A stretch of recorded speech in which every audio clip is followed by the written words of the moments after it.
ಪ್ರಧಾನಿ ನರೇಂದ್ರ ಮೋದಿ ನೇತೃತ್ವದ ಎನ್ಡಿಎ ಸರ್ಕಾರ ಐತಿಹಾಸಿಕ 3ನೇ ಅವಧಿಗೆ ಅಧಿಕಾರಕ್ಕೆ ಬಂದ ನಂತರ ತನ್ನ ಮೊದಲ 100 ದಿನಗಳನ್ನು ಪೂರೈಸಿದೆ. ಈ ನಿಟ್ಟಿನಲ್ಲಿ ದೇಶವನ್ನು ಮುನ್ನಡೆಸುವ ಮಾತುಗಳನ್ನು ಆಡುವ ಬದಲು 3ನೇ ಅವಧಿಯ ಮೊದಲ 100 ದಿನಗಳಲ್ಲಿ ವಿರೋಧ ಪಕ್ಷಗಳು ತಮ್ಮನ್ನು ಅವಮಾನಿಸಿದ್ವು, ಗೇಲಿ ಮಾಡಿದ್ವು ಹಾಗೂ ಅಣಕಿಸಿದ್ವು ಅಂತ ದೂರಿದ್ದಾರೆ. ಮುಂದುವರೆದು ವಿರೋಧ ಪಕ್ಷಗಳು ಮುಸ್ಲಿಮರ ತುಷ್ಟೀಕರಣಕ್ಕಾಗಿ ಯಾವ ಮಿತಿಯನ್ನು ಬೇಕಿದ್ರೂ ಮೀರಬಲ್ಲರು ಅಂತ ಆಕ್ರೋಶ ವ್ಯಕ್ತಪಡಿಸಿದ್ದಾರೆ. ನಕಾರಾತ್ಮಕ ಕತೆ ತುಂಬಿದ ಕೆಲವರು ಭಾರತದ ಏಕತೆಯನ್ನ ಗುರಿಯಾಗಿಸಿಕೊಂಡಿದ್ದಾರೆ, ದೇಶವನ್ನ ಒಡೆಯುವ ಉದ್ದೇಶ ಹೊಂದಿದ್ದಾರೆ. ದ್ವೇಷ ತುಂಬಿಕೊಂಡಿರುವ ವ್ಯಕ್ತಿಗಳು ಭಾರತಕ್ಕೆ ಕೆಟ್ಟ ಹೆಸರು ತರುವ ಯಾವ ಅವಕಾಶವನ್ನು ಬಿಡ್ತಿಲ್ಲ ಅಂತ ಆರೋಪಿಸಿದ್ದಾರೆ. ಪ್ರಧಾನಿ ಮೋದಿಯವರ ಮಾತುಗಳನ್ನು ಕೇಳುತ್ತಿದ್ರೆ ದೇಶವನ್ನು ಒಡೆಯುವ, ದೇಶಕ್ಕೆ ಕೆಟ್ಟ ಹೆಸರು ತರುವ ವ್ಯಕ್ತಿಗಳ ಬಗ್ಗೆ ಸಿಟ್ಟು, ಆಕ್ರೋಶ ವ್ಯಕ್ತವಾಗುವುದು ಸಹಜ. ಅವರ ಉದ್ದೇಶವೂ ಅದೇ. ಮೋದಿಯವರ ಮನಸ್ಸಿನಲ್ಲಿರುವುದು, ಗುರಿಯಾಗಿರಿಸಿಕೊಂಡಿರುವುದು ವಿರೋಧ ಪಕ್ಷದ ನಾಯಕ ಕಾಂಗ್ರೆಸ್ ಮುಖಂಡ ರಾಹುಲ್ ಗಾಂಧಿಯನ್ನು. ದೂರದ ಅಮೆರಿಕದಲ್ಲಿ ಮೀಸಲಾತಿ ಕುರಿತು ಮಾತನಾಡಿದ ರಾಹುಲ್ ಗಾಂಧಿಯ ವಿಡಿಯೋ ತುಣುಕನ್ನು ತಮಗೆ ಬೇಕಾದಂತೆ ತಿರುಚಿ ಖಳನಾಯಕನನ್ನಾಗಿ ಚಿತ್ರಿಸಿ ಬಿಜೆಪಿ ಐಟಿ ಸೆಲ್ ಭಕ್ತರು ಇಡೀ ಪ್ರಪಂಚಕ್ಕೆ ಕ್ಷಣ ಮಾತ್ರದಲ್ಲಿ ಹಂಚಿದರು. ಭಕ್ತರ ಕಿಡಿಗೇಡಿ ಕೃತ್ಯವನ್ನು ಖಂಡಿಸಿ ತಿರಸ್ಕರಿಸಬೇಕಾದ ಪ್ರಧಾನಿ ತಮ್ಮ ಪದವಿಯ ಘನತೆಯನ್ನು ಮರೆತು ಆ ಸುಳ್ಳಿನ ವಿಡಿಯೋ ತುಣುಕನ್ನೇ ಗುರಾಣಿಯನ್ನಾಗಿ ಮಾಡಿಕೊಂಡ್ರು. ದೇಶ ಒಡೆಯುವ ದುಷ್ಟರ ಪಟ್ಟಿಗೆ ರಾಹುಲ್ ಸೇರಿಸಿ ಜನರಲ್ಲಿ ದ್ವೇಷ ಬಿತ್ತಿದ್ರು. ಇದು ಪ್ರಧಾನಿ ಮೋದಿಯವರ 100 ದಿನಗಳ ಮಹತ್ ಸಾಧನೆ. ಮೋದಿಯವರು ಕಳೆದ 10 ವರ್ಷಗಳಲ್ಲಿ ನಿರಂತರವಾಗಿ ಚಾಲ್ತಿಯಲ್ಲಿಟ್ಕೊಂಡಿದ್ದು ಈ ಫೇಕ್ ಫ್ಯಾಕ್ಟರಿಯನ್ನೇ. ಈ 3ನೇ ಅವಧಿಯ 100 ದಿನಗಳಲ್ಲಿ ಈ ಫ್ಯಾಕ್ಟರಿಗೆ ಬೀಗ ಬಿದ್ದಿತ್ತು.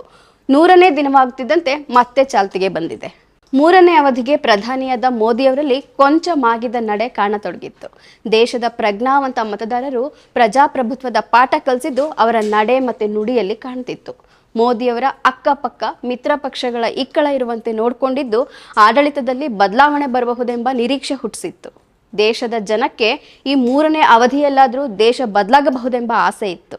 ಆದರೆ ಗಿಡವಾಗಿ ಬಗ್ಗದು ಮರವಾಗಿ ಬಗ್ಗಿತೆ ಅನ್ನೋ ಹಾಗೆ 3ನೇ ಅವಧಿಯಲ್ಲೂ ಮೋದಿಯವರು ಮತ್ತದೇ ವರಸೆಗಳ ಮೊರೆ ಹೋಗಿದ್ದಾರೆ.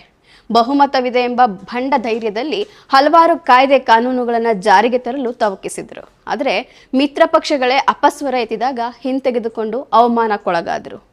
ಅದಷ್ಟೇ ಅಲ್ಲ, ದತ್ತಾಂಶ ಸಂಸ್ಕರಣಾ ಮಸೂದೆ, ಬ್ರಾಡ್ಕಾಸ್ಟಿಂಗ್ ಮಸೂದೆ, ಲ್ಯಾಟರಲ್ ಎಂಟ್ರಿ, ವಕ್ಫ್ ಮಸೂದೆಯನ್ನು ಲೋಕಸಭೆಯಲ್ಲಿ ಮಂಡಿಸಿ ವಿರೋಧ ಪಕ್ಷಗಳ ತೀವ್ರ ದಾಳಿಗೆ ಬೆಚ್ಚಿ ಹಿಂತೆಗೆದುಕೊಳ್ಳುವಂತಹ ಹಿನ್ನಡೆಯನ್ನು ಅನುಭವಿಸಿದರು. ಇನ್ನು 100 ದಿನಗಳಲ್ಲಿ 38 ರೈಲುಗಳ ಅಪಘಾತವಾಗಿ 31 ಪ್ರಯಾಣಿಕರ ಪ್ರಾಣ ಪಕ್ಷಿ ಹಾರಿ ಹೋಗಿದೆ. ಭಯೋತ್ಪಾದನೆಗೆ 29 ಮಂದಿ ಸೈನಿಕರು ಅಸುನೀಗಿದ್ದಾರೆ. ನೀಟ್, ಯುಜಿ ಪರೀಕ್ಷೆಯ ಪ್ರಶ್ನೆ ಪತ್ರಿಕೆ ಸೋರಿಕೆಯಿಂದ ಲಕ್ಷಾಂತರ ಯುವ ಜನತೆಯ ಭವಿಷ್ಯ ಬರಿದಾಗಿದೆ. ದಲಿತರು ಮತ್ತು ಅಲ್ಪಸಂಖ್ಯಾತರ ಮೇಲಿನ ದಾಳಿ ಹೆಚ್ಚಾಗಿದೆ.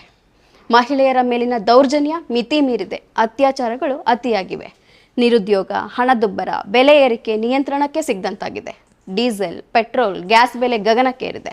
ಪೆಟ್ರೋಲ್ ಹೆಚ್ಚಳಕ್ಕೆ ತಡೆಯೇ ಇಲ್ಲದಂತಾಗಿದೆ. ಇದರ ನಡುವೆ ವಿಮಾನ ನಿಲ್ದಾಣಗಳ ಛಾವಣಿಗಳು ಕುಸಿದು ಬಿದ್ವು. 15 ಸೇತುವೆಗಳು ತುಂಡಾದ್ವು. ಪ್ರತಿಷ್ಠಿತರ ಪ್ರತಿಮೆಗಳು ಉರುಳಿ ಹೋದ್ವು. ರಸ್ತೆಗಳು ಬಿರುಕು ಬಿಟ್ವು.